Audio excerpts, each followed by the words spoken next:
الرسول یا ربی ان قومی اتخذوا هذا القرآن مهجورا۔ پروردگار قرآن میں اپنے حبیب کے شکوے کو بیان کرتا۔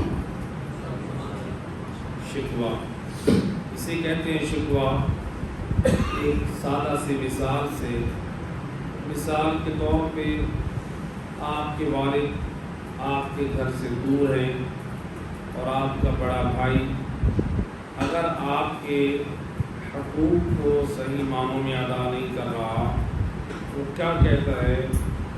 آنے دو والد کو، میں آپ کی شکایت کروں۔ اللہ کے رسول کون سا شکوہ کریں گے کہ جس شکوے کو اللہ قرآن میں پسند کر کے بیان کر رہا ہے۔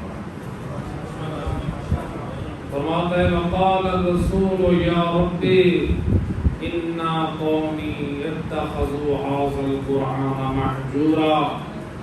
رسول اللہ فرماتے ہیں، یعنی رسول اللہ کا شکوہ اللہ فرماتا ہے قیامت کے دن میرا حبیب کہے گا اے بار الہ میری قوم نے قرآن کو مہجور کر دیا۔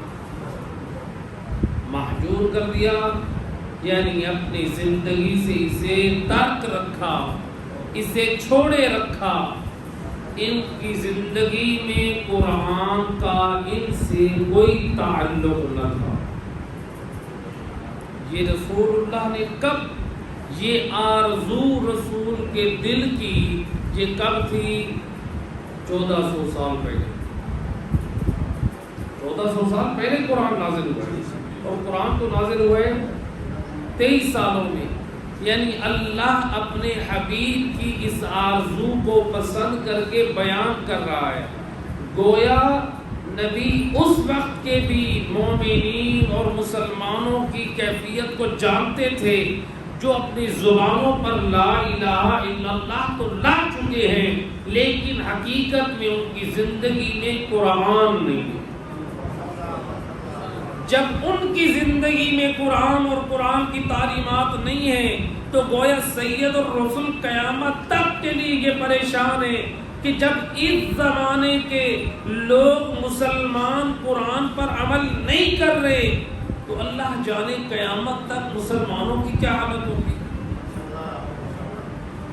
یہ شکوہ تھا۔ لہذا یہ قرآن ہماری ہدایت کے لیے آیا ہے۔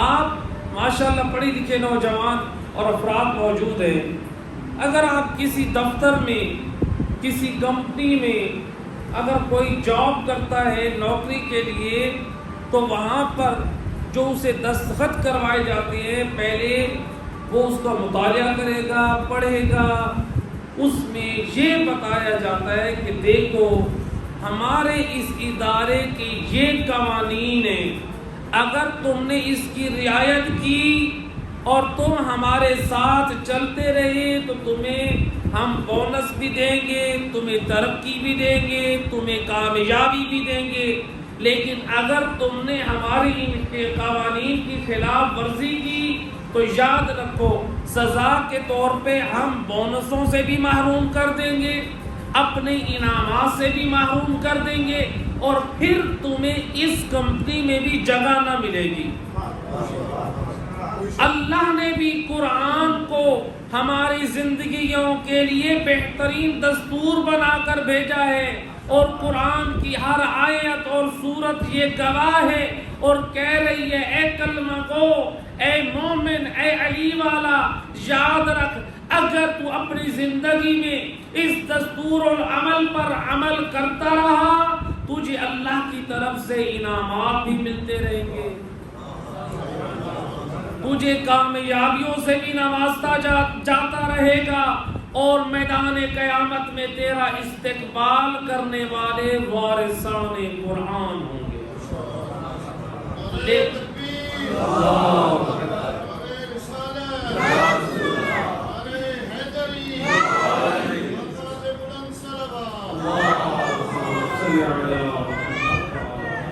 لیکن اگر قرآن جیسے قانون کتاب کی لاج نہ رکھی، ان قوانین کو پس پش ڈال دیا، تو پھر قرآن میں اللہ کئی مقامات پہ دھمکا رہا ہے خسارے میں ہو، تم گمراہی میں جاؤ گے، تم جہنم میں جاؤ گے۔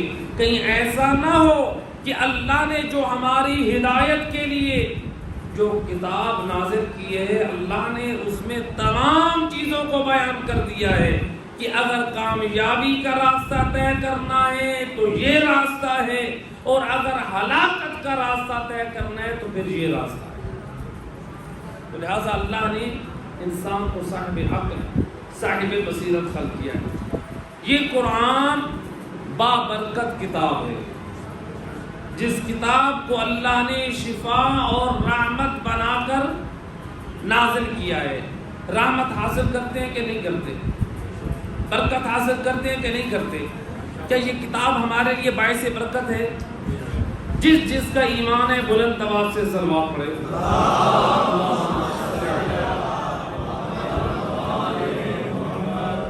اب کیا یہ ایمان رکھنا کہ یہ کتاب باعث برکت ہے، یہ کتاب باعث خیر ہے، یہ کیا فقط ایمان رکھنا ہمیں خیر اور برکت عطا کرے گی؟ نہ میرے دوست، بلکہ اس وقت تک یہ کتاب میرے اور تیرے لیے باعث برکت اور خیر نہ ہوگی جب تک اس کی برکتوں اور خیر کو اپنی زندگی میں شامل نہ کیا۔ اس میں کوئی شک نہیں ہے، قرآن کریم کی باب بسم اللہ سے لے کر والناس کی سین تک پورا قرآن باعث برکت ہے، باعث رحمت ہے، لیکن میرے اور آپ کے لیے کیسے باعث برکت ہے؟ ایک مثال سے دیکھیں، اللہ محفوظ رکھے، موجودہ دور میں جو کرونا وائرس کی وبا ہے، ہر مومن مسلمان کو خدا نہ خواستہ کوئی شخص ایک بڑی موذی مرض میں مبتلا ہو، رشتہ دار، اقربا، پڑوسی، دوست پوچھنے کے لیے جا رہے ہیں کہ آپ فلاں مرض میں مبتلا ہیں، ہم آپ کے لیے دعا کرتے ہیں۔ اب جب پوچھنے کے لیے گئے تو سارے پوچھ رہے ہیں آپ نے کس ڈاکٹر سے رجوع کیا ہے، کس پروفیسر سے، کس اسپیشلسٹ سے، آپ علاج کس کا کر رہے ہیں؟ ایک مرتبہ کسی نے کہا جناب جو پروفیسر ہے کیا کہنے، فلاں فلاں ڈگریاں رکھتا ہے، بڑے کمال کا پروفیسر ہے، لیکن بھئی آپ نے کیا علاج؟ کہا الحمدللہ ٹائم بھی لیا ہے، بڑی بہترین انداز سے نسخہ بھی اس نے لکھا ہے۔ کہا کہ پھر اس نسخے پر علاج جاری ہے؟ کہا نہیں الحمدللہ نسخہ تو بڑا کمال کا ہے لیکن علاج نہیں کر رہا۔ آپ کہیں یہ کیا بات ہے؟ ادھر سے نسخہ لکھنے والے کی بھی تعریف ہو رہی ہے، نسخہ لکھنے والے کے بھی کمالات کو بیان کیا جا رہا ہے، اور ادھر سے نسخے کی بھی تعریف کی جا رہی ہے، لیکن نسخے پہ عمل نہیں کیا جا رہا۔ کیا آپ کا اس ڈاکٹر کی تعریف کرنا، آپ کا اس نسخے کو بار بار دیکھنا اور اس کی تعریف کرنا، کیا آپ کی صحت کی ضمانت ہے؟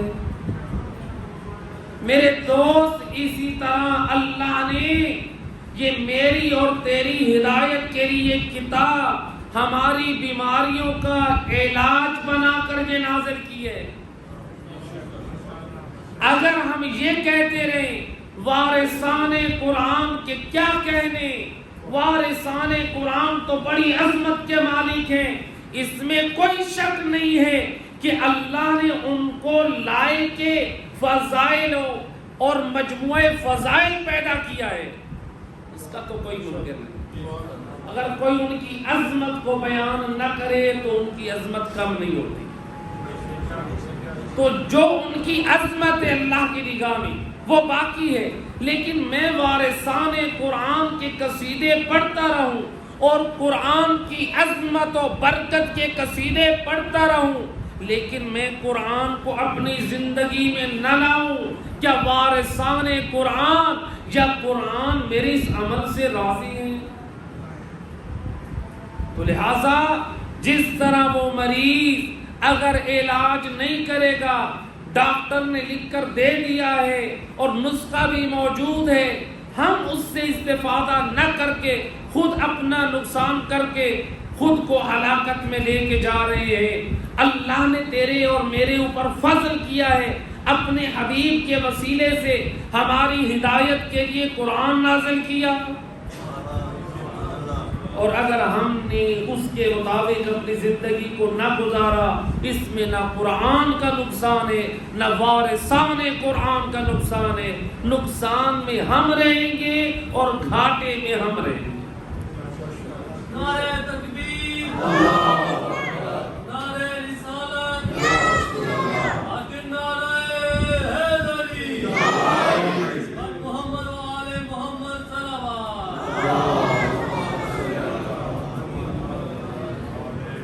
لہذا قرآن نقصان نہیں، وارثان قرآن نقصان نہیں۔ وہ تو اس گھرانے کا ماننے والا ہے، تو شکر پڑھ کہ تجھے اللہ نے اس گھر کا حقدار بنایا ہے کہ جن کے گھر میں قرآن نازل ہوا۔ آج تاریخ کے مطابق پہلی اسلام کی جو جنگ ہوئی تھی، جنگ بدر، وہ آج کے دن فتح ہوئی تھی، 17 رمضان المبارک۔ آج کے دن اسلام کی پہلی جنگ، اسلام کو جو پہلی فتح ملی، وہ کون سی جنگ تھی؟ جنگ بدر۔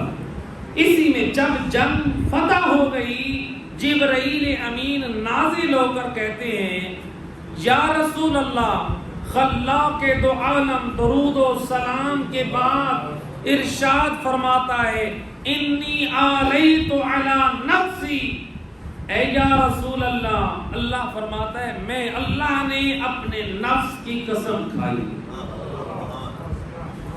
اے اللہ تو نے کیا قسم کھائی ہے؟ انی علیت علی نفسی، میں نے اپنے نفس کی قسم کھائی ہے، لا الہم حب علی ابن ابی طالب الا احببتہ، میں نے قسم کھائی ہے میں اس دل میں علی کی محبت نہ ڈالوں گا جس سے میں اللہ محبت نہیں کرتا۔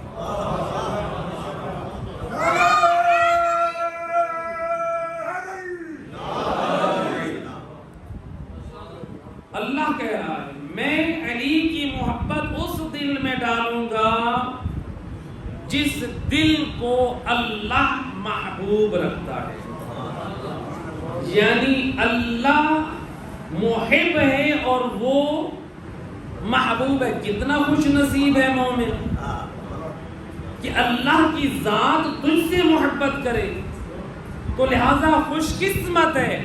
تیرا تو رشتہ اور تعلق ہے اس گھرانے سے کہ جب علی حیدر کرار کی ولادت باسعادت ہوئی، علی مولا 3 دن کے تھے، جب نبی کے ہاتھوں پہ آئے تو کہا کہ یا نبی اللہ کیا پڑھوں؟ نبی فرماتے اقرا، اے علی پڑھ۔ فرماتے کیا پڑھوں؟ تورات پڑھوں، زبور پڑھوں، انجیل پڑھوں؟ نبی فرماتے اے علی تو قرآن پڑھ۔ اے علی والا تو اس گھرانے سے تعلق رکھتا ہے۔ علی اپنی ولادت کے 3 دن اگر پڑھ رہے ہیں تو اللہ کا کلام پڑھ رہے ہیں۔ اب علی مولا قرآن پڑھ رہے ہیں، کیا علی مولا اپنی زبان سے اپنے فضائل کو بیان کر سکتے تھے؟ کر سکتے تھے یا نہ کر سکتے تھے؟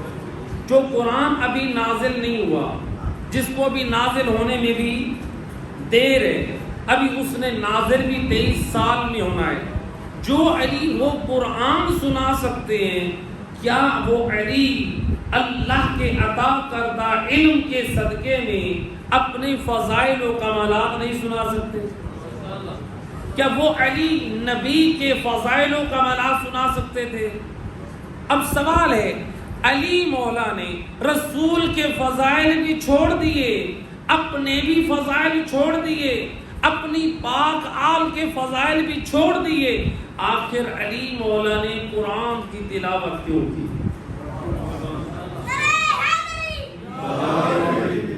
علی مولا نے قرآن کی تلاوت کیوں کی؟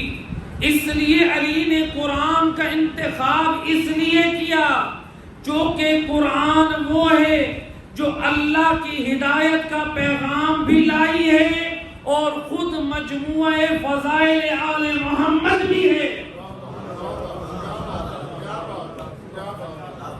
اس لیے علی نے قرآن کو اس لیے منتخب کیا، بتانا چاہتے ہیں ہم وہ ہیں جو وارثان قرآن ہیں، اس لیے ہم قرآن کی تلاوت کرتے ہیں۔ ہم تو یہ تو سن لیتے ہیں اور پڑھنے والے بیان کرتے ہیں کہ فلاں سورت امام علی یا اہل بیت کی شان میں نازل ہوئی، جیسے سورہ طہر میں کہ کس کی شان میں، اس کی آیات کس کی شان میں نازل ہوئی؟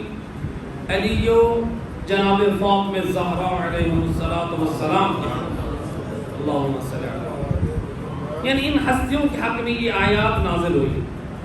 کبھی سوچا ہے ہم نے یہ جو قرآن قصیدہ بن کے نازل ہو رہا ہے، اس آیات کے نازل ہونے کا پس منظر کیا ہے؟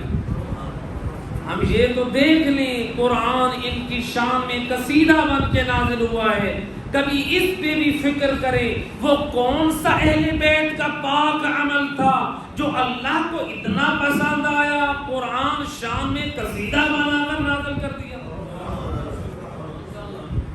جو اہل بیت کی عظمت کو کے لیے اللہ نے قرآن میں آیات اتار دی، اگر ہم اس عمل کو ہم اپنا لیں تو رب کتنا ہم سے راضی ہوگا۔ تو لہذا ان چیزوں کی طرف اب سورہ طہر کا یہ واقعہ میں نقل نہیں کرنا چاہتا، بس ایک پیغام اس میں، آج ہمارے ہاں مختلف ہم نظر اور منت مانتے ہیں، ایسے کہ نہیں؟ کوئی کس طرح سے منت مان رہا ہے، کوئی کس طرح سے منت مان رہا ہے۔ کاش ہم قرآن سے تمسک کریں اور آل محمد کا کردار دیکھیں جو انہوں نے امام حسن اور امام حسین ابن علی کی بیماری سے صحت یابی کے وقت کے لیے اگر رب کی بارگاہ میں کوئی منت مانی ہے تو روزے کی ہے۔ تو اس کا مطلب ہے قرآن کی زبانی آل محمد کی نگاہ میں اگر کوئی پسندیدہ نظر ہے تو روزے کی ہے۔ اپنی زندگیوں میں وہ اعمال لے کر آئیں جو اہل بیت کو پسند ہے، اپنی مرضی کے عمل پر عمل نہ کریں، اس میں ہلاکت ہے۔ نجات اس میں ہے جو عمل قرآن کے مطابق ہے یا وارثان قرآن کے مطابق۔ ایک صلوات پڑھ دے محمد۔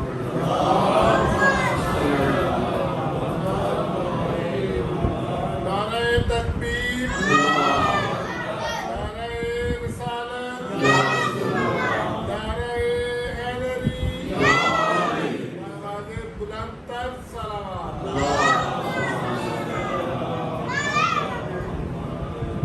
یہ تو ہے آقا امام علی ابن ابی ولادت کے تیسرے۔ اچھا یہاں پر دنیا اعتراض بھی کرتی ہے، کہتی یہ کیسے ہو سکتا ہے نبی کے ہاتھوں پہ علی نے قرآن پڑھا، ابھی تو وہ بچے تھے۔ میں کہا کرتا ہوں کتنے تعجب کی بات ہے، اگر نبی کے ہاتھوں پہ کنکر کلمہ پڑھے تو مجھے معجزہ نبوت نظر آتا ہے، اگر نبی کے دین کا وارث علی قرآن پڑھے تو مجھے اعتراض کیوں آتا ہے؟ تو کنکر اگر کلمہ پڑھے تو نبی کی عظمت کے گن گائے، اگر نبی کے ہاتھوں پہ علی قرآن پڑھ دے، اس کا مطلب ہے کہ تیرے دل میں علی کی وہ ولایت کا نور نہیں۔ ایک صلوات پڑھ دے محمد۔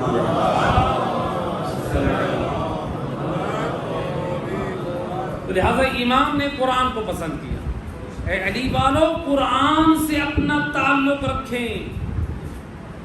اسی طرح آقا حسین ابن علی نے سر کٹنے کے بعد نوک نیزہ پہ زہرا کے لال نے کیا پڑھا؟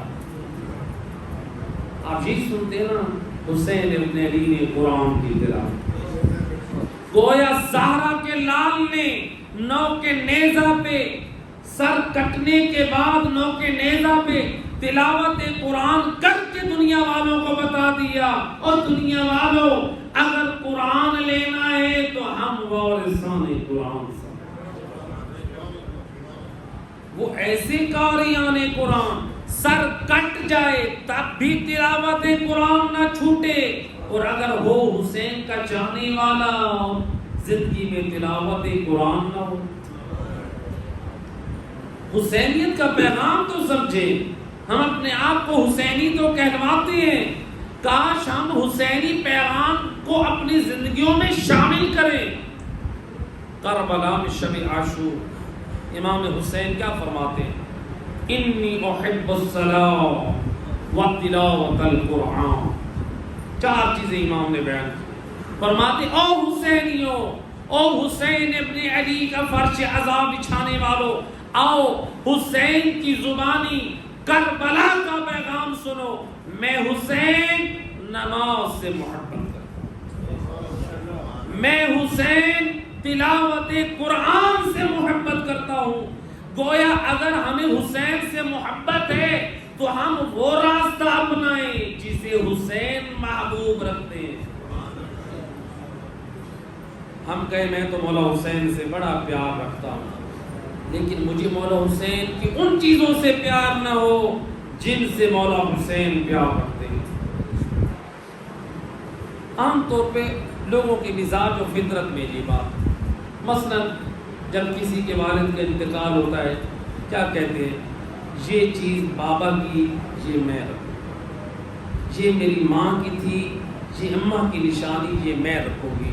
عام طور پہ بیٹیاں کہتی ہیں، جب بیٹے بھی کہتے ہیں یہ باپ کی نشانی یہ میرے پاس ہونی چاہیے۔ یہ پیار ہے ماں باپ سے، آپ ان کی نشانیوں کی چیزیں اپنے پاس رکھتے ہیں، فقط یہ ان نشانیوں کو رکھنا چاہیے جو بہن بھائی والدین کے وجود سے ہیں، ان کی کوئی قدر نہیں، صرف ان چیزوں سے پیار ہونا چاہیے۔ تو بہرحال ہم ماں باپ کی نشانیوں سے تو پیار رکھتے ہیں، ان سے بڑا پیار ہے، امام حسین سے پیار ہے، مولا علی سے پیار ہے، اہل بیت سے پیار ہے کہ نہیں ہے؟ یقیناً سب یہی کہیں گے ہمیں پیار ہے۔ جب ان سے پیار ہے تو پھر ان کے منہ سے نکلے ہوئے پاک کلموں سے پیار کیوں نہیں؟ یہ قرآن اہل بیت کی زبان سے نکلا ہوا ہے، یہ صحیف سجادیہ کی دعائیں جت میرے اور آپ کے چوتھے امام کی زبان سے نکلا ہوا کلام ہے، یہ نہج البلاغہ علی حیدر کرار کی زبان مبارک سے نکلا ہوا ہے۔ تجھے اپنے ماں باپ کی وہ لوہے کے برتنوں سے تو پیار ہے، تو نے ان ہستیوں جن کی محبت کے صدقے اللہ نے جنت میں بھیجنا ہے ان کے منہ سے نکلے ہوئے کلموں سے پیار نہیں۔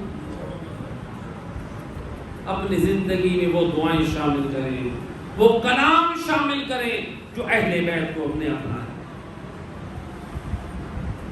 نیک لوگوں کے ساتھ بیٹھیں گے تو نیک بنیں گے، بروں کے ساتھ بیٹھیں گے صحبت صالح ترا صالح کو، صحبت طالع ترا طالع کو، نیک لوگوں کی صحبت نیک بنا، برے لوگوں کے ساتھ بیٹھیں گے تو برے بنیں گے۔ صحبت اختیار کریں نیک اور صالح مومنین کی، تلاوت قرآن کرنے والوں کی، مومنین کی۔ کربلا میں زہرا کے لال نے بھی اصحاب کو جمع کر کے یا نماز پڑھ رہے ہیں یا مناجات کر رہے ہیں یا تلاوت قرآن کر رہے ہیں، گویا زہرا کے لال نے شب عاشور بتا دیا زندگی کا ہدف اور مقصد اللہ کی عبادت اور بندگی۔ صلوات پڑھتے ہیں۔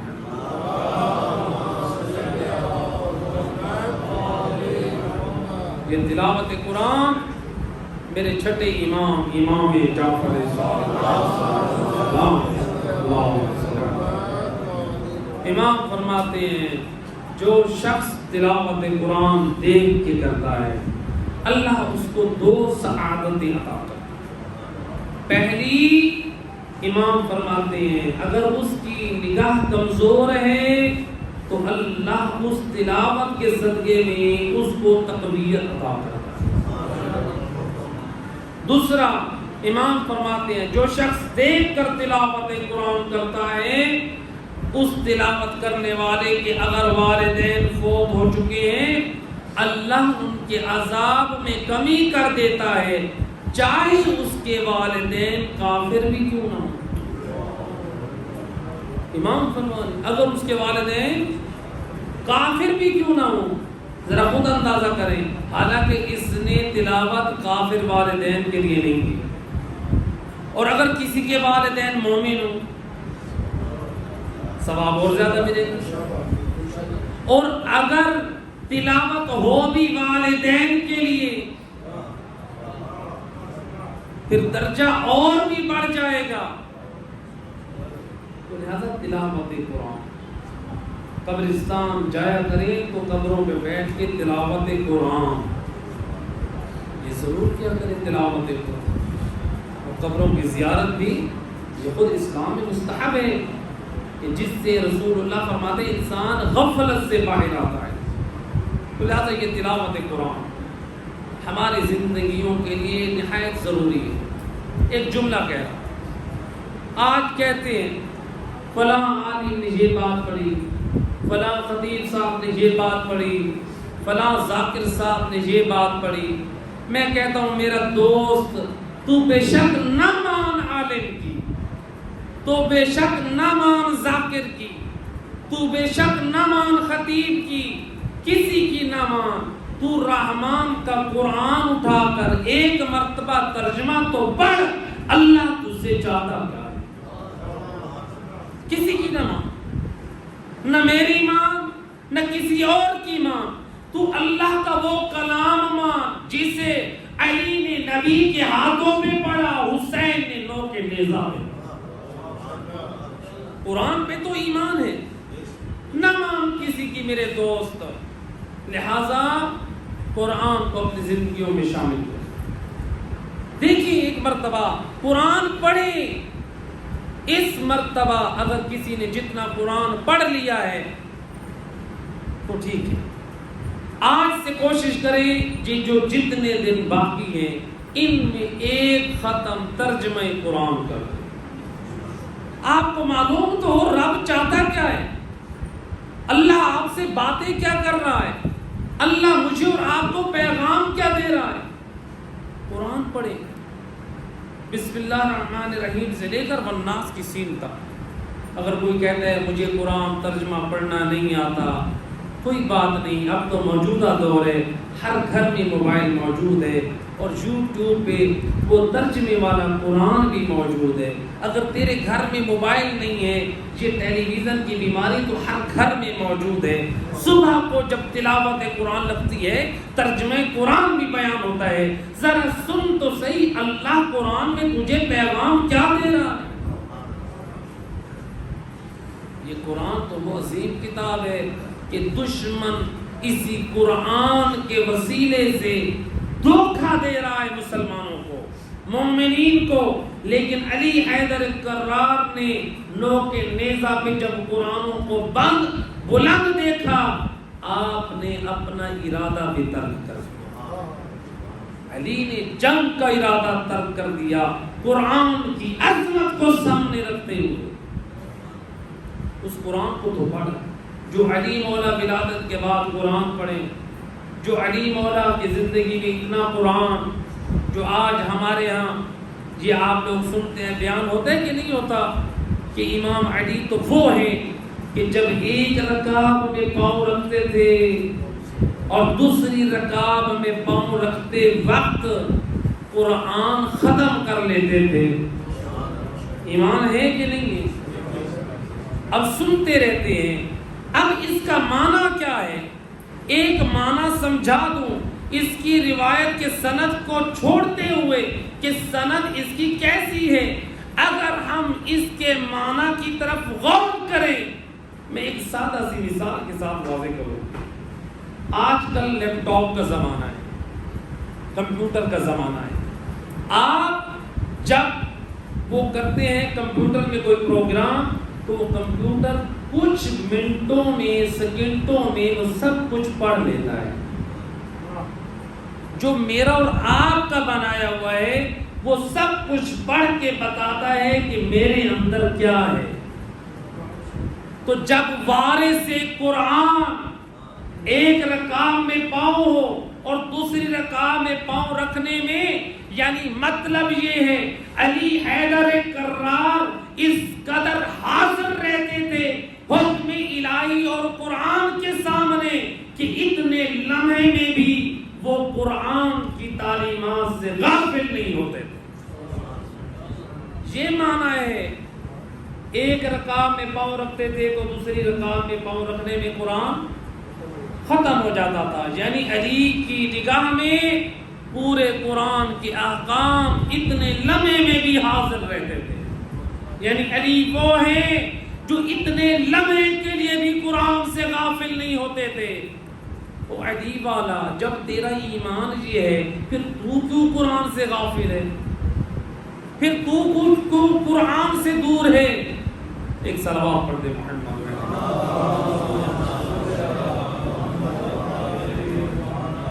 قرآن اس نے بھی میدان قیامت میں شکوا کہ میں ان کے گھر میں تھا، انہوں نے برکت کے لیے تو رکھا لیکن انہوں نے مجھ سے استفادہ نہ کیا۔ ایسا نہ ہو جیسا کہ ملتا ہے کہ ایک عالم دین جیسا کہ نجف اور قم سے یا مختلف مدارس دینیہ سے علماء جاتے ہیں، نہ پیش نماز حضرات جاتے ہیں نماز پڑھانے کے لیے۔ ایک عالم دین آئے پڑھ کر کسی علاقے میں خدمت دین کے لیے، لوگ ان کے دروس سے، ان کے محفل سے استفادہ کر رہے ہیں۔ اب لوگوں نے سوچا کہ مہینہ ایک ہے اور آغا صاحب، قبلہ صاحب بڑے احسن انداز سے تبلیغ کر رہے ہیں، احکام شرعی، حلال و حرام، اخلاق، ہر چیز کو بیان کر رہے ہیں۔ تو ہمارے اوپر حق ہے کہ ہم ان کی ہر روز افطاری کریں۔ لوگوں نے ثواب کے طور پہ افطاری کرنا شروع کر دی۔ امام موسیٰ کاظم علیہ السلام امام فرماتے جو ہماری دعوت کرنا چاہتا ہے ہم تک رسائی نہیں ہے، وہ ہمارے نیک دیندار مومنین کی دعوت کرے، عند اللہ ایسے ہے جیسے ہم اہل بیت کی دعوت۔ جو ہماری زیارت کرنا چاہتا ہے نہیں کر سکتا، ہم آل محمد کے چاہنے والوں میں سے نیک نمازی دیندار لوگوں کی زیارت کریں، اللہ کے نزدیک ایسے ہے جیسے ہم اہل بیت کی زیارت۔ اب مومنوں نے کہا کہ یہ تو مولانا صاحب ہے، اہل علم ہیں، ان کی دعوت کرنا، ان کی افطاری کرنا اور بھی باعث اجر و ثواب ہے۔ اب ہر روز کوئی نہ کوئی مومن ان کی دعوت کر رہا ہے۔ ایک مومن آخری دن ہے اور ایک مومن کے گھر میں مولانا صاحب کی افطاری ہے۔ جیسے افطاری کے بعد مولانا صاحب فارغ ہو کر گئے، بیوی اپنے اس کمرے میں گئی مہمان خانے میں اور واپس آ کر اپنے شوہر سے کہتی ہے میں نے اس کمرے میں کچھ پیسے رکھے تھے، وہ پیسے نہیں تھے، کیا آپ لوگ رہے؟ کہا کہ نہیں، میں نے تو پیسے نہیں اٹھائے۔ کہا کہ عجب معاملہ ہے، میں نے اس کمرے میں جہاں مولانا صاحب بیٹھے تھے مہمان خانہ، پیسے وہاں بھی نہیں ہیں، میں نے اور کمرہ بھی چیک کیا، پورے گھر میں دیکھا، پیسے وہاں بھی نہیں ہیں۔ ہمارے گھر آج مولانا صاحب کے علاوہ کوئی آیا نہیں ہے، نہ پیسے آپ نے اٹھائے، نہ پیسے میں نے اٹھائے، نہ پیسے گھر میں ہیں۔ لگتا ہے کہ قبلہ صاحب کوئی مجبوری تھی، وہ پیسے دے کر چلے گئے۔ اگر ان کو کوئی پریشانی تھی تو وہ ہمیں بیان کرتے، بغیر اجازت کے پیسے لے کے جانا، خود ہمیں حلال اور حرام کی تعلیم دے کر گئے، تو یہ کیسے ہو گیا ہے؟ لوگ یہ ناراض بھی ہیں لیکن کسی کو بتا بھی نہیں رہے۔ کہ کیسے بتائیں؟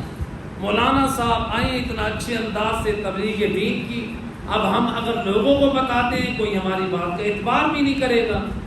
دوسرا سال آیا، لوگوں نے کہا کہ انہیں مولانا صاحب کو بلاتے ہیں، بہترین درس بھی دیتے ہیں مولانا صاحب کے بعد۔ دوسرا سال آ گیا، ویسے خدمت انجام دے رہے ہیں، لوگ دعوتیں کر رہے ہیں۔ پھر انہوں نے ماہ رمضان کے آخری ایام میں انہوں نے مولانا صاحب کو دعوت دی، کہا کہ قبلہ اب ہمارے یہاں آپ نے آج افطاری کرنی۔ مولانا صاحب پہنچے، اب جیسے روزہ افطار کر کے قبلہ صاحب دعا کر رہے ہیں، اس کے بعد صاحب خانہ کہتے ہیں قبلہ ایک آپ سے گلا ہے، اگر آپ کو حاجت اور پریشانی تھی آپ ہم سے کہتے ہم آپ کو پیسے دے دیتے۔ پچھلے سال آپ ہمارے گھر میں آئے، میرے گھر میں آپ کے علاوہ اس دن کوئی بھی نہیں آیا، وہ پیسے نہ میں نے اٹھائے نہ میری زوجہ نے اٹھائے، نہ نہیں معلوم آپ وہ پیسے بغیر اجازت کے کیوں لے گئے، آپ کی کیا مجبوری تھی۔ یہ بات کرنی تھی جب مولانا صاحب وہیں بیٹھ کے رونے لگے۔ اب مولانا صاحب جب رو رہے ہیں، یہ اپنے مقام پر پریشان کہ وہ سمجھ رہے ہیں کہ شاید مولانا صاحب کہہ رہے ہیں کہ میں نے آپ کے اوپر تہمت لگا دی، وہ اس وجہ سے حیران ہے۔ کہا کہ آپ کیوں رو رہے ہیں؟ کہا کہ میں اس لیے نہیں رو رہا، یہ نہ سمجھنا کہ تم میرے اوپر تہمت لگا رہے ہو، پیسے تو میں نے نہیں اٹھائے، لیکن رونا کس بات پہ آ رہا ہے؟ جب میں پچھلے سال تمہارے اس کمرے سے نکل رہا تھا تو مجھے یہ پیسے گرے ہوئے ملے تھے، اور یہ بلند مقام پر جو تخت لگا ہوا ہے اس پر قرآن پڑھا تھا، میں نے وہ پیسے اٹھا کے اس قرآن میں رکھ دیے، اس ایمان سے کہ صبح کو صاحب خانہ جب تلاوت قرآن کریں گے تو یہ اپنے پیسوں کو اٹھا لیں گے۔ مجھے اس لیے رونا آ رہا ہے کہ یہ قرآن اتنا مظلوم ایک سال تمہارے گھر میں پڑا ہے اور تمہیں اٹھانے کی توفیق نہ ہوئی کہ اللہ قرآن میں کیا کہے۔ نہیں ہماری حالت بھی ایسا نہ، پھر ایسا نہ ہو کل میدان قیامت میں کہیں بار الہ ہمارے پاس کون سا تیرا پیغام حق آیا تھا، اور اللہ کی طرف سے آواز آئے او غافل، یہ وہ قرآن جسے نبی نے پہنچایا، جسے علی نے سنایا، جسے حسین نے سنایا۔ او غافل، کبھی تو نے قرآن پڑھا بھی نہ، ذرا پڑھتا تو صحیح، اس میں اللہ عقیدہ کون سا چاہتا ہے، اس میں اللہ کردار کون سا چاہتا ہے۔ قرآن کو پڑھ اور دیکھ، قرآن میں جو مشرکین کا کردار ہے کہیں ایسا تو نہیں ہے تو ان کی صف میں کھڑا ہے، جو منافقین کا کردار ہے کہیں ان کی صف میں کھڑا ہے، یا پھر ان آیات کو دیکھ جن آیات کو علی حیدر کرام نے اپنی ولادت کے 3 دن پڑھا، جو مومنین کے لیے علامت قرار پائی۔ قد افلح المؤمنون الذین هم فی صلاتهم خاشعون، کامیاب ہیں وہ علی والے جن کی نمازوں میں خشوع اور خضوع ہے۔ علی کی زبانی قرآن کا حکم، ہر مومن کامیاب نہیں، وہ علی والا کامیاب ہے جو نمازی بھی ہو اور نماز میں خشوع بھی ہو۔ یہ تو میری بات بھی نہیں، یہ تو بات قرآن کی ہے، یہ تو وہ بات ہے جو علی مولا نے رسول کے ہاتھوں میں پڑھی۔ ایک صلوات پڑھ دے محمد۔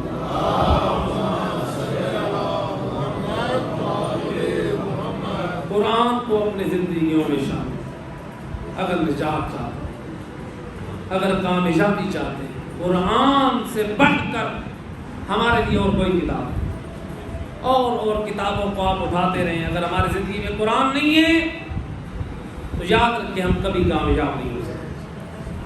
آپ دیکھیں عام طور پہ ہمارے گھروں میں کیا ہوتا ہے، لوگ کیا کرتے ہیں دیہاتوں میں، پیسے جس نے رکھنے اور چور سے بچانے کے لیے وہ کہاں رکھتے ہیں؟ قرآن۔ ایسے ہے کہ نہیں بھائی، چور سے بچانے کے لیے پیسے کہاں رکھتے ہیں؟ اچھا کوئی بندہ نجس ہے، کیا وہ نجاست کی حالت میں قرآن اٹھائے گا؟ سوال ہے میرا، اٹھائے گا؟ اچھا آپ کے علاقے میں مثلا آپ کی مسجد میں کافر آ گئے آپ کے گھر میں قرآن پڑھے، کیا آپ کافر کو قرآن دیں گے؟ آپ کے گھر میں ایک پاگل رہتا ہے، کیا آپ پاگل کو قرآن دیں گے؟ یعنی اس کا مطلب ہے چور کا تعلق قرآن سے نہیں ہے، نجس کا تعلق قرآن سے نہیں ہے، کافر کا تعلق قرآن سے نہیں ہے، پاگل کا تعلق قرآن سے نہیں ہے، نشائی کا تعلق قرآن سے نہیں ہے۔ میرا دوست اگر تیری زندگی میں قرآن نہیں ہے، فیصلہ تو کر، کیا تو کافر ہے؟ کیا تو نجس ہے؟ کیا تو پاگل ہے؟ کیا تو نشائی ہے؟ پھر کون ہے؟ کیونکہ تو خود کہہ رہا ہے قرآن کے نزدیک نہ چور جاتا ہے، نہ نشائی جاتا ہے، نہ نجس انسان جاتا ہے۔ اس کا مطلب ہے ہم غفلت کی زندگی میں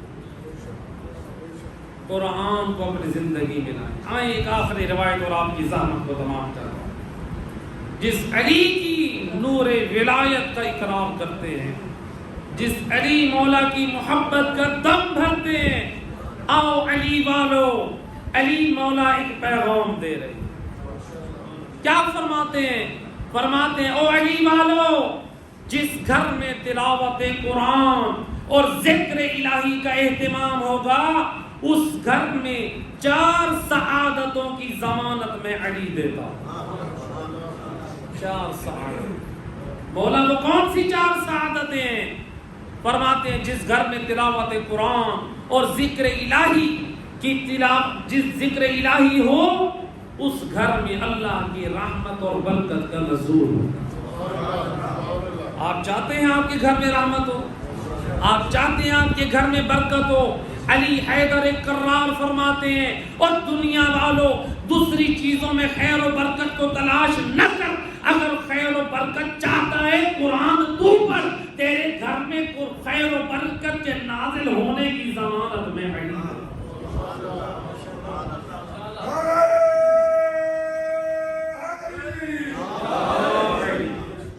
دوسرا علی مولا فرماتے ہیں او علی والا، جس گھر میں تلاوت قرآن اور ذکر الہی کا اہتمام ہوگا، اس گھر میں رحمت کے ملائکہ آ کر آباد ہو جائیں گے۔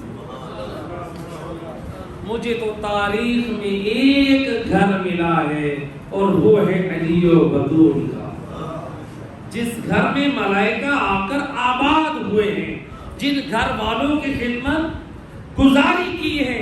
مجھے تو ان ہستیوں کا گھر ملا ہے۔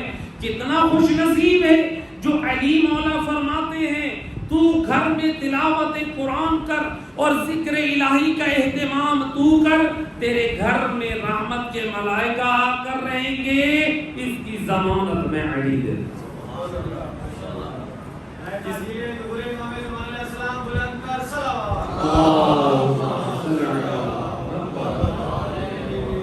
تیسری چیز امام فرماتے ہو علی والا، اپنے گھر میں تلاوت قرآن ذکر الہی کا اہتمام تو کر، شیاطین تیرے گھر سے دور بھاگ، تیرے گھر کے قریب نہیں آئیں گے۔ چوتھی چیز امام فرماتے ہیں جس گھر میں تلاوت قرآن ہو، وہ گھر آسمان والوں کے لیے ایسے روشن ہوتا ہے جیسے زمین والوں کے لیے آسمان کے ستارے۔ اگر اس گھر میں تلاوت قرآن نہ ہو، آسمان والوں کے نزدیک وہ گھر ایسے ہوتا ہے جیسے زمین پہ قبرستان۔ قبرستان میں چراغاں نہیں، وہ گھر مثل قبرستان۔ اب امام کیا فرماتے ہیں؟ امام فرماتے ہیں اگر تو نے تلاوت قرآن کو چھوڑا اور ذکر الہی کو چھوڑا تو جو 3 سعادتیں تجھے ملنی تھی اب وہ تیرے لیے 3 بدبختیوں میں بدل جائیں گی۔ کیا مولا؟ امام فرماتے ہیں جو شخص اپنے گھر میں تلاوت قرآن اور ذکر الہی کو چھوڑ دے، اللہ اس گھر میں رحمت اور برکت کو نازل ہونا بند کر دے۔ آج لوگ کہتے ہیں مولانا صاحب دعا کریں، فلاں صاحب دعا کریں، لاکھ کوئی ولی دعا کرے، امام فرما رہے ہیں جب تک تیرے گھر میں تلاوت قرآن نہیں ہے اللہ کی رحمت اور برکت آ نہیں سکتی۔ صرف دعا کر کہہ دے مولانا صاحب دعا کریں، ذاکر صاحب دعا کریں، پیر صاحب دعا کریں، بے شک وہ دعا کریں، پہلے اپنے گھر کو اس قابل بنا، تلاوت قرآن تو کر، پھر دیکھ کیسے اللہ کی رحمت نازل ہو۔ اگر اللہ کی رحمت چاہتے ہیں تو قرآن کی تلاوت کریں۔ کوئی کہتا ہے مجھے تلاوت قرآن کرنا نہیں آتی، تو پھر وہ کیا کرے؟ روایت ہے امام محمد باقر علیہ السلام، امام کے گھر میں جو کنیزی اور غلام جن کو قرآن پڑھنا نہیں آتا تھا، امام کو کہتے تھے تم سورج نکلنے تک اللہ کا ذکر کرتے رہو۔ جن کو قرآن پڑھنا نہیں آتا وہ اللہ کا ذکر کرتے رہے، لہذا قرآن افضل ہے۔ حضرت علی کو قرآن سے کتنا پیار ہے۔ امام علی بازار کوفہ میں نکلے، ایک درزی ہے زبان میں گنگنا رہا ہے، گانے کہہ رہا ہے، گانے علی کو پسند نہیں ہے، گانے کی طرز علی کو پسند نہیں ہے، وہ علی والا اور گانے کی طرز پسند کرے، لہذا وہ زبان میں گنگنا رہا ہے، گانے کہہ رہا ہے۔ علی حیدر کرار نے دیکھا ہے تو میری ولایت کا دم بھرنے والا، لیکن زبان سے گانے کہہ رہا ہے۔ علی کی غیرت نے برداشت نہ کیا، روایت کہتی ہے امام نے ایک کنکر منہ میں رکھا، لعاب دان سے جب تب ہوا علی نے اس کے منہ میں دیا، جو پہلے گانے کہہ رہا تھا اب وہ قرآن کی تلاوت کر رہا۔ علی چاہتے ہیں میرا حبدار قاری قرآن، علی چاہتے ہیں میرا نور ولایت رکھنے والا قرآن کا قاری بنے، قرآن کا حافظ بنے۔ اب تیرے امام علی کو تو اتنا پیار تھا قرآن سے، تو لہذا پہلی چیز جس گھر میں تلاوت قرآن اور ذکر الہی نہیں ہوگا اس گھر میں اللہ کی رحمت اور برکت نازل۔ دوسری چیز جس کو گھر میں تلاوت قرآن اور ذکر الہی کا اہتمام نہیں ہوگا، امام فرماتے ہیں اس گھر میں اس گھر کو رحمت کے ملائکہ ناپسند کرتے ہیں۔ رحمت کے ملائکہ کیا کرتے ہیں؟ ناپسند کرتے ہیں۔ اب میرا آپ لوگوں سے سوال ہے، فرشتے افضل ہیں یا ہمارے زمانے کے امام؟ ہمارے زمانے کے امام افضل ہیں۔ ان الملائکہ خدامنا و خدام شیعتنا، دو معصوموں سے مختلف الفاظ میں روایت ہے، ملائکہ ہمارے اور ہمارے شیعوں یا حبداروں کے غلام ہیں۔ امام فرما رہے ہیں ملائکہ ہمارے اور ہمارے حبداروں کے غلام ہیں، خادم ہیں، تو گویا اہل بیت سردار ہیں۔ ہمارے وقت کے امام کیا ہے؟ افضل ہیں، ایسے ہے کہ نہیں؟ کیا آپ کی تمنا ہے کہ آپ کے گھر میں زمانے کے امام تشریف لائیں؟ جو کہہ رہا ہے ایک مرتبہ صلوات پڑھیں محمد۔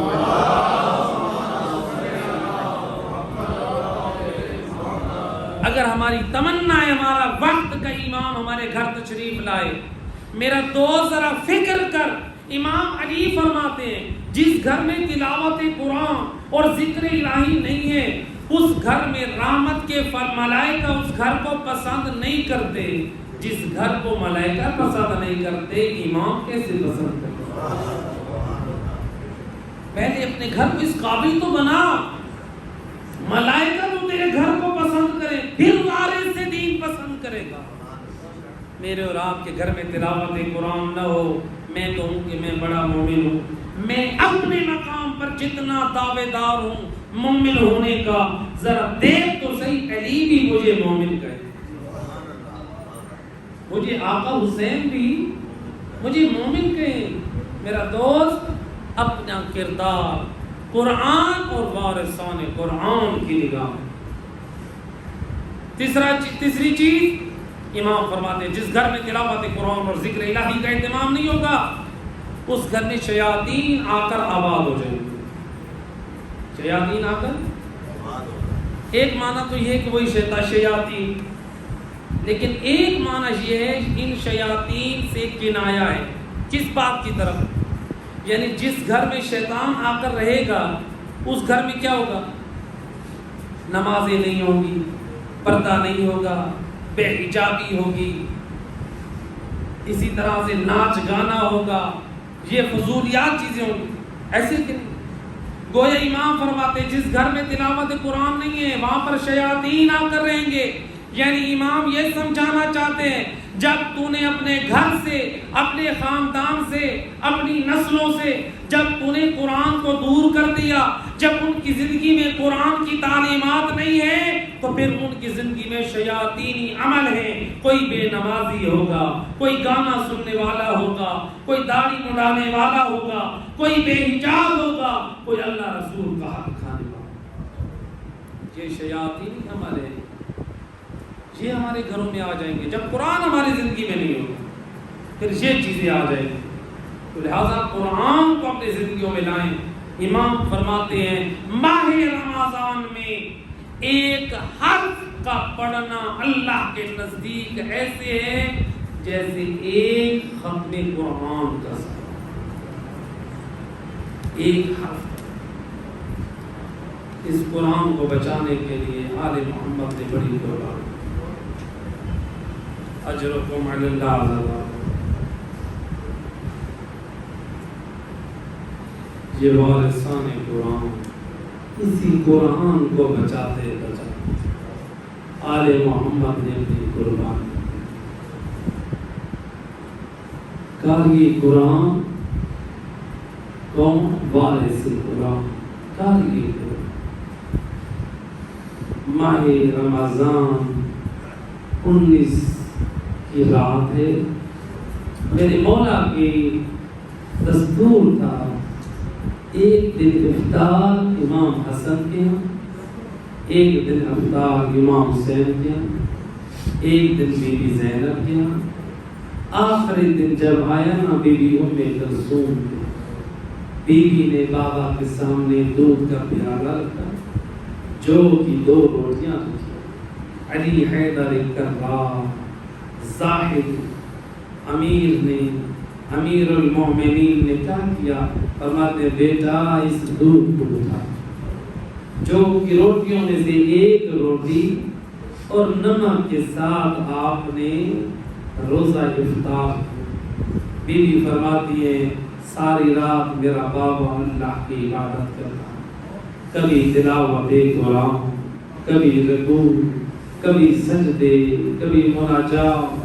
علی کبھی باہر نکلتے ہیں آسمان کی طرف دیکھ کے کہتے ہیں یہ وہ رات ہے جس رات کا وعدہ علی سے.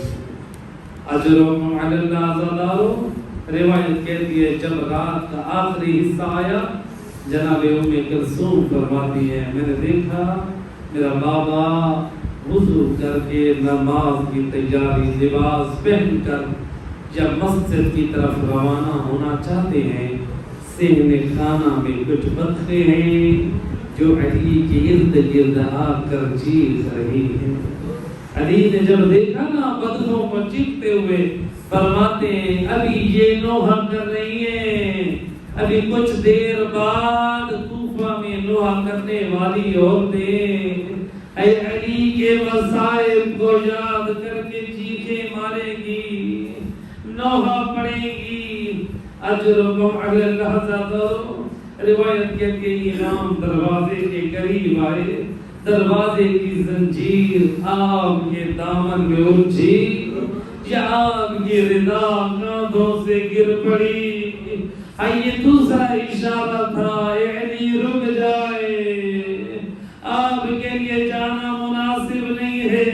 لیکن علی نے اپنے کاندھوں پہ رضا رکھی اور زبان پہ یہ پڑھ رہے انا للہ و انا الیہ راجعون. اجرکم علی اللہ زادارو.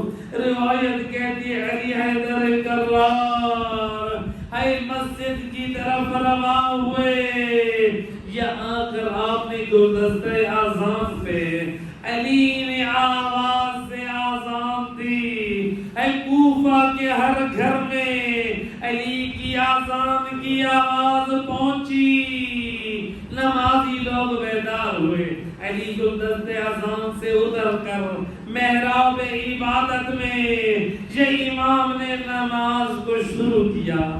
ابھی نوافل نماز کی پہلی رکعت کی کا پہلا سجدہ یہ علی نے سر اٹھانا چاہا، سر اٹھایا، روایت کہتی ہے یہ ابن ملجم نے تلوار کا وار کیا، اے سر کے دو حصے یا خون کا فوارہ جاری ہوا، اجرکم علی اللہ زادارو، یا ادھر سے جبرائیل نے آواز دی، اے اللہ کی قسم آج ارکان ہدایت گر گئے، آج علی ابن ابی طالب مارے گئے۔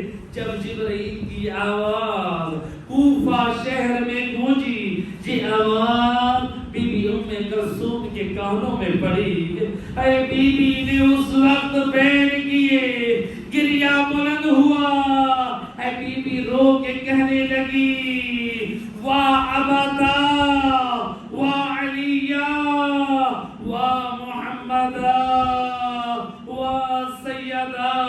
اے بی بی کبھی بابا کو یاد کر کے روتی ہے، کبھی نانے کو یاد کر کے روتی ہے، کبھی ماں زہرا کو۔ ادھر سے بارس مولا کے صحابہ ہے جو علی حیدر کرار کو اٹھانا چاہتے ہیں کہ امام کھڑے ہو کر نماز جماعت کرا دے۔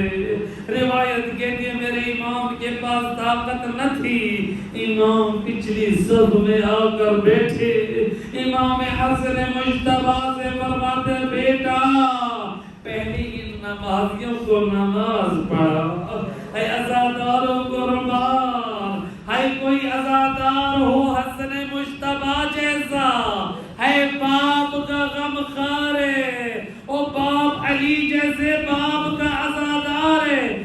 حسن مجتبی نے ہے بابا کو چھوڑ کر پہلے مصلی عبادت میں نمازیوں کو نماز پڑھائی، ہے علی نے اشاروں میں نماز پڑھی۔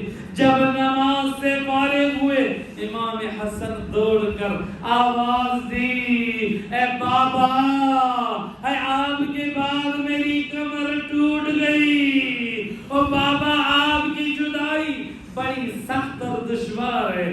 سنو کہ عزادارو روایت کہتی ہے یا امام علی کا سر امام نے اپنی گود میں رکھا، یہ ایک مرتبہ امام علی غش کھا گئے۔ میں عرض کروں گا آقا ہے مسجد اور مصلی ہے، ہے بیٹے کی گود میں سر ہے، بابا ہے مولا ہے کتنی بڑی مصیبت ہے کربلا میں اور زہرا کا لال حسین، اور جب زین سے زمین پر آیا ہے زمین کربلا پہ ہے اس مظلوم کے رخساروں کو گھسیٹا گیا، ہے وہ مظلوم ہے جس کا کوئی سر اٹھا کے گود میں رکھنے والا نہ تھا، بلکہ لعین نے اور سر حسین کو تن سے جدا کیا اور نو کے نیزہ پہ بلند کیا۔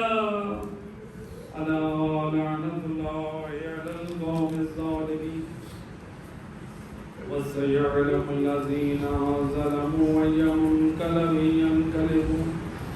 بارك الله بحق محمد وأهل البيت عليهم الصلاة والسلام۔ بانیان مجلس میں جو اہتمام کیا ہے، رمضان کی اس مجلس